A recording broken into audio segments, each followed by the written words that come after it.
Portuguesas e portugueses, caros e caras jornalistas, caro presidente do PSD, Rui Rio.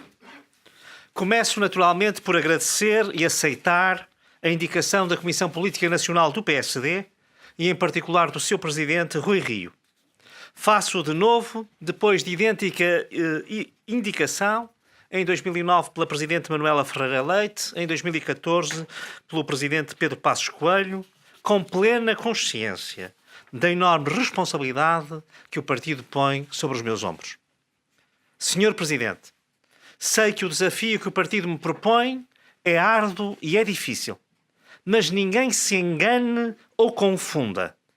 Assumo com toda a determinação, com toda a confiança e com a absoluta consciência do que os cidadãos portugueses, e bem assim os militantes, e digo todos os militantes do PSD, esperam de nós. A hora da Europa, e não só da Europa, mas agora do mundo, é uma hora difícil, marcada por grande imprevisibilidade e volatilidade. Nas horas difíceis, nas alturas de crise, de incerteza, até de ameaça ou de riscos, não podemos iludir, não podemos enganar, não podemos duvidar nem hesitar, temos de estar do lado certo. E por isso, quando é fácil criticar e bater na Europa, ou fazer como alguns fazem agora por aí, sorrateiramente, como quem não quer a coisa, tomar distância e descolar da Europa, o PSD assume, sem medos, sem complexos, mas também sem ingenuidades e sem falsas ilusões, a sua matriz pró-europeia. O PSD não corre atrás de modas nem de conveniências e apresenta-se a este ato eleitoral como sempre foi. Numa palavra, ou melhor, em duas palavras. Um partido realista e europeísta. O partido realista e europeísta. Sendo realista e europeísta, comecemos pela atualidade. A propósito da contestação social e da degradação acelerada, em verdadeira espiral dos serviços públicos essenciais, o Governo responde invariavelmente que tem de cumprir as regras europeias. É verdade, não há dinheiro para tudo, há que fazer escolhas. Mas foi o Governo Costa que fez as suas escolhas. Foi o PS que escolheu não investir no Serviço Nacional de Saúde, não investir na proteção civil, na segurança das pessoas e dos bens, não apostar na mobilidade, nos transportes, nas infraestruturas. Nunca como hoje esteve tão em crise como está o Estado Social. O Governo Costa, dentro das opções disponíveis, apostou em sacrificar o Estado Social, a saúde e a segurança das pessoas em particular. Que fique claro para todos. Isto não é responsabilidade das regras europeias. É uma escolha consciente do Partido Socialista e do seu governo. É fundamental não esquecer. Este é o governo que bate todos os recordes de desprezo pelo investimento público, muito para lá dos registros do tempo em que Portugal, forçado pela bancarrota socialista, teve de executar o programa da Troika. As cirurgias adiadas, as consultas canceladas, os medicamentos em falta, por um lado.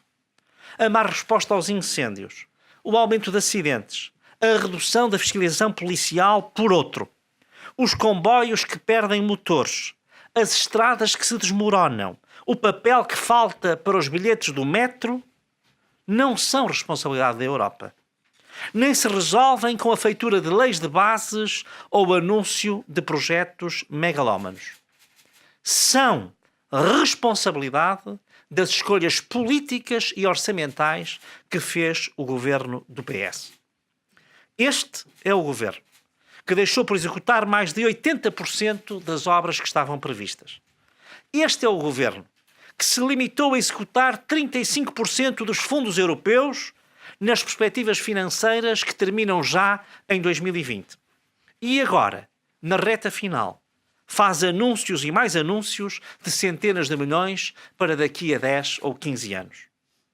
a todos os portugueses, mas em especial aos que mais sofrem esta degradação dos serviços públicos de primeira necessidade, digo, o PSD acredita no Estado Social. Acredita numa Europa social. E por isso nunca teria nem terá como opção esvaziar os serviços públicos essenciais. Todos os que acreditam na Europa social podem confiar no PSD, podem confiar nesta candidatura.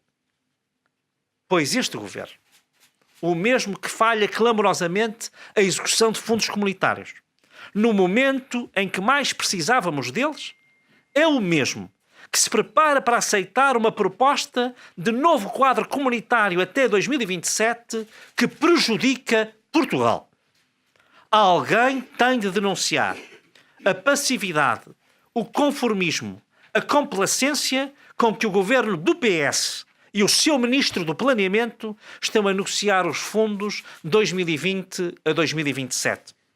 Em Bruxelas, o ministro do Planeamento contenta-se e conforma-se com uma proposta da Comissão para as próximas perspectivas financeiras em que Portugal perde, vou repetir, perde 7% dos fundos de coesão, enquanto países bem mais ricos do que Portugal aumentam a sua dotação. Portugal perde 7%, mas a Espanha ganha 5%. Portugal perde 7%, mas a Itália ganha 6%. Portugal perde 7%, mas a riquíssima Finlândia aumenta 5%. Que negociação de fundos e de quadro financeiro é esta, em que a política de coesão e convergência beneficia os países mais ricos e mais desenvolvidos e penaliza Portugal? E tudo isto, imagine-se, sem falar sequer na agricultura. Temos, pois, de lançar um primeiro desafio a António Costa. Em sede de política de coesão, o Governo aceita ou veta a proposta da Comissão que tira fundos a Portugal para os dar a países bem mais ricos e preparados. Uma boa parte desta situação, má execução de fundos comunitários, reprogramação que prejudica e discrimina as regiões mais pobres e periféricas de Portugal, má negociação das perspectivas futuras, deve-se à condução política do governo Costa e do ministro competente em razão da matéria. Não nos compete, digo aqui claramente, fazer fé em especulações mediáticas, mas diante do risco de termos tido nos últimos 2 meses um candidato disfarçado de ministro e um ministro em campanha dissimulada, desafio António Costa a fazer um esclarecimento. Neste momento, subsiste a legítima suspeita de que houve o aproveitamento de um cargo ministerial para engendrar, lançar e promover um candidato. António Costa tem que dizer quanto antes se o governo está a utilizar recursos públicos e a aproveitar o cargo de ministro para promover aquele que há de ser o candidato do seu partido. Este é o segundo desafio que aqui lhe deixamos. O PSD é convictamente europeísta, mas o nosso europeísmo, disse-o, é realista, ao contrário do idealismo utópico e demagógico do PS. Estou especialmente à vontade porque todos conhecem a minha convicção profundamente pró-europeia. Mas ela não impede que tenhamos os pés na terra, que vejamos a Europa como ela é e que nunca ponhamos em causa o interesse de Portugal e a visão portuguesa do projeto europeu. Ao contrário de que alguns partidos, fascinados pelo romantismo do Brexit e ignorando o abismo que está à vista, nos querem fazer crer, Portugal é, pode ser e será sempre mais e melhor na Europa do que fora dela. Ser europeísta não colide com a afirmação do interesse nacional. Nós não dizemos demagogicamente, como António Costa, que somos os únicos que defendemos a Europa em Portugal. Mas não haja dúvidas. Nós somos de certo, e bem por muito, os que mais e melhor defendem Portugal na Europa. Nós queremos Portugal primeiro, Mas exatamente por isso queremos que Portugal esteja entre os primeiros da Europa. Somos europeístas, mas somos realistas. Não fazemos como Costa ou como Centeno, que dizem uma coisa em Lisboa e outra bem diferente em Bruxelas. Por isso, nós nos opusemos e derrotamos as listas transnacionais propostas pelo presidente Macron, totalmente apoiadas pelo PS, quando Macron estava na mó de cima, mas contra o interesse nacional e contra o interesse dos países médios. Listas que iam dar mais deputados aos grandes países, tirando peso a países médios e pequenos como Portugal. Esta proposta foi votada unanimemente pelos deputados europeus do PS contra o interesse nacional. Somos europeístas, sim, porque somos realistas. E mesmo contra posições do PPE, rejeitamos, aqui e em Bruxelas, não com um discurso em Lisboa e outro na União Europeia, qualquer ideia de exército único europeu. Matéria em que o PS mantém uma estranha ambiguidade. O PS ainda não o disse, mas de hoje em diante nós vamos obrigá-lo a dizer, e este é o terceiro desafio da tarde a António Costa: é a favor ou é contra o exército único europeu? A este propósito, já na área da política externa da União, deixem-me lançar um quarto desafio ao Primeiro-Ministro. A Comissão acaba de propor que em 3 domínios se transite da regra da unanimidade para a regra da maioria qualificada. Tendo em conta a complexidade atual da situação internacional, do Brexit, a nossa vocação atlântica, africana e global, fará sentido nesta altura que Portugal prescinda de uma possibilidade de veto de último recurso? Portugal hoje conta para muitos países do mundo porque tem um voto, uma voz e um veto nas posições internacionais da União Europeia. Timor não seria hoje independente se as decisões de política externa da União não fossem tomadas por unanimidade. À época estávamos sós, à época estávamos isolados. A pergunta que lanço a António Costa é, pois, a que segue.